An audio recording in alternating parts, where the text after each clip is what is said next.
Guys, welcome back to Coding. So guys, I hope you all are doing safe and taking care of yourself and enjoying the videos that I am posting, understanding each and every concept of data structure and how do we need to perform it. So in today's lesson, we are going to discuss about the data structure in C++ upon the insertion arrays. So whenever we are talking about insertion array, we will be going to add some items into an existing array which we have already created, and how we can add that items. We all the things that are been involved in an insertion of an array, we are going to learn it. What do we mean by overflow? What do we mean by other things? That all we are going to learn in this. Now, if you're new to my channel, I would like to tell you that I've already posted on my channel C++ video, Python, HTML, CSS, summary video, Java, and other important playlists for you that are really useful for you. So please guys, if you like the content that I post, please do like it, share it, and subscribe to my channel and share it as much as possible so that each and everyone who want this content and every videos get the content and learn from it and understand each and everything. And also you can follow me on my Instagram page, the link is in the bio. So guys, if you're new to my channel, please do like it, share it, and subscribe to my channel. Now first of all, what do we mean by insertion in an array? So whenever I'm talking about insertion in an array, insertion of an array means adding a new element into an array. So now when I want to add a new element to an array, I can add it in two ways. First of all, if the array is unordered, the new element is inserted at the end. Suppose say we are not given the array either in descending order or in ascending order. So what it will happen, all the content that whatever item that we have added, it will be added to the end of the array. Second case, if the array is ordered, new element is inserted at a appropriate position. Now if we have created an array that is in a particular order, so what it will happen, it will add that new element add to a particular position. So you can see that with the help of an example. Here you can see an example that I have taken some things that is a regional array, then elements are shifted, and after that an array after insertion. So here you can see I have first of all taken an array, the index values are given 0, 1, 2, 3 and so on the numbers 10, 12, 23, 25, 31, 39, 43, 45 and 50. I want to enter 35 into it. So the 35 will be included between the 31 and 39. So for that what it will happen, it will just shift the existing elements toward the downward direction, so that as soon as I will enter 35, it will be added to that particular location, that is fifth, and so the desired array after the insertion will be as shown on the screen. So this is the way through which we insert an array and we can perform operation on it. So whenever if an array we are using, suppose say we have taken the size of an array, say 10 elements. Now if I want to enter one more element into it, so what it will show that the array is already full. So that case, when the array is already full and we cannot add new element into it, that is called as a overflow condition. So let us understand each and everything that how we can perform insertion in an array with the help of an example. So now let us understand the example code with the help of array insertion to get to know that how we can clearly create an array.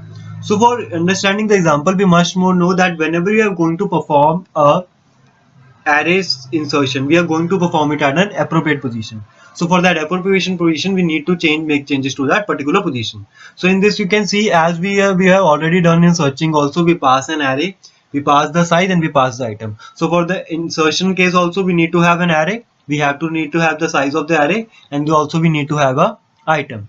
So for that I told you that everything that will perform in an array will be based upon position. So for that I have taken a variable that is int position. So with the int position, what we am going to do, if the item is less than the array 0, means first of all the first index item, say it is 10 and the array element is say 9. So it is less than the first particular sum. So the position of that item will be at 0. Else I have written for int I equals to 0 and I is less than size, and then we have incremented the value of I. So in that case, what it is going to check. For that case, I am going to check that if the array element that I have entered, that is the array index value, that is array I index value, is less than equals to item, that is the particular item whichever I have entered into the program, and item is less than array I plus 1.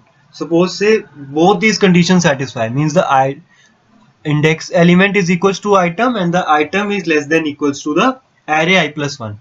By array I plus 1, because we know whenever I want to add a position, it will be plus 1 accordingly. But in the program of the array, the location are stored from 0. But for me, the first location will be number 1. So for that I have taken I plus 1. Then you can see I've written position equals to I plus 1.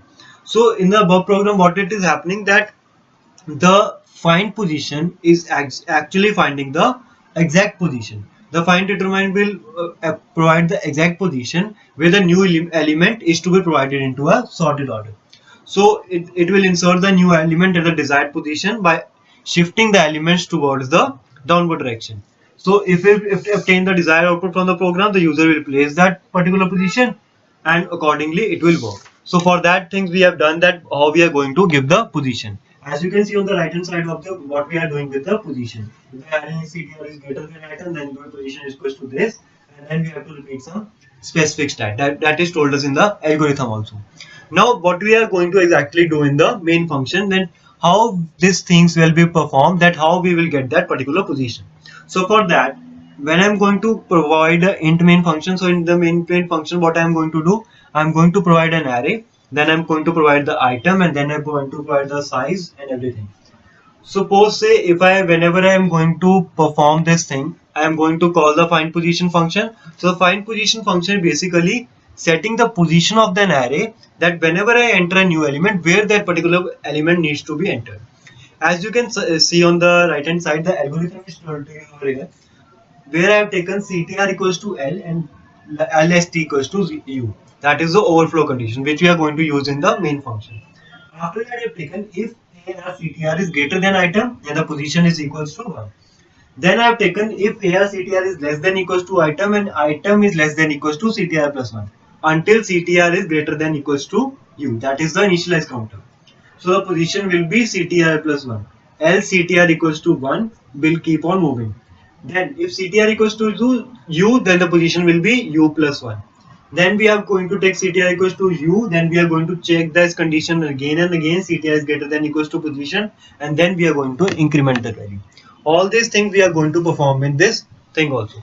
So here what we are doing, we are told the program user that you have to enter the elements in a ascending order. First of all, I've taken the array size. Then I've taken the array with the help of a loop. We know how to add the values with the help of a loop. If you do not know how to perform the arrays, so you can watch my previous videos in which I have told you everything that how we need to work with an array. Then over here you can see I have taken a character ch equals to y. Now why I have taken this character ch equals to y? I'll be using here a while loop. Suppose say a user enter one element.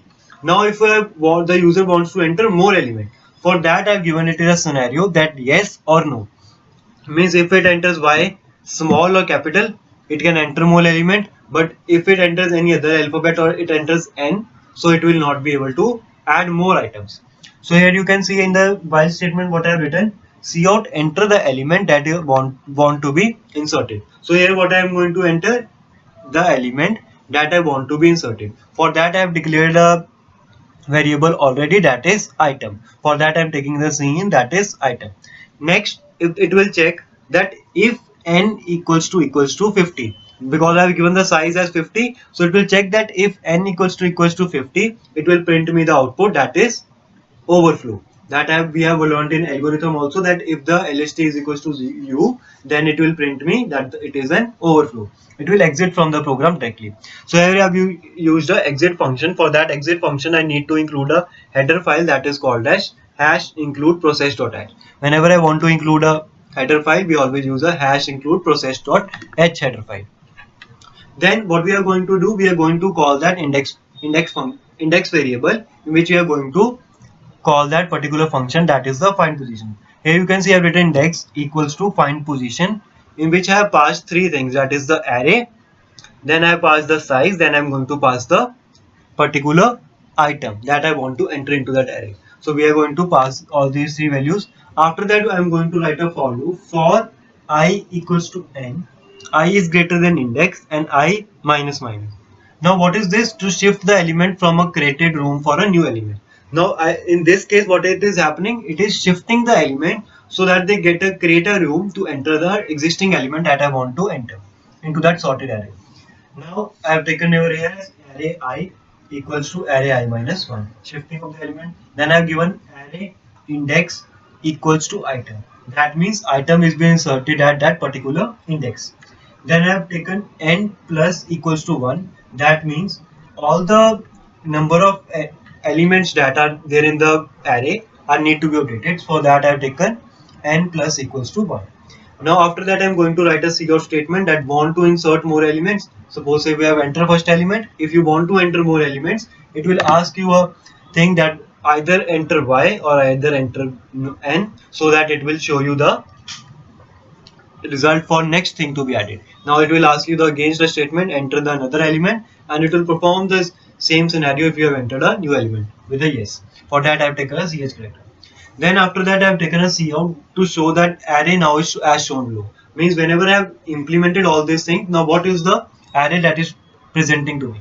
For that I have taken for I equals to 0, I is less than n, and incremented I. Basically, how do we print the part of an array? We are all performing this with the help of an loop, and how we can print that desired array. So as soon as we have printed that desired array and performed the operation on the desired array, so now what you can see when I'm going to run this code, when I'm going to run the code, first of all the user it will ask with me how many elements that I want to enter. So I've entered it as 6 elements. Now I'm going to enter the elements in ascending order. So I've taken this element 2, 6, 9, 10, 12, 14, 15, as many you want. Then I'm going to enter an element that I want to enter. I have entered it as 11. Now I want to enter a more element. I said yes. Then I want to enter an element that is 4. Now I want to enter element no. Now the array that is displayed to me is desired as shown. So guys, I hope you must be clear about that how do we insert an array and how the position of the array is particularly be shifted. Whatever we have all done in the find position, we are just shifting the item. So guys, if you understand that how do we perform insertion in an array, do comment these in the comment section, and which will also let you clear that whether we can perform it or not. And I'm going to explain each and everything one by one clearly so that it is easy for you to understand with the help of an example and also clearing the concept.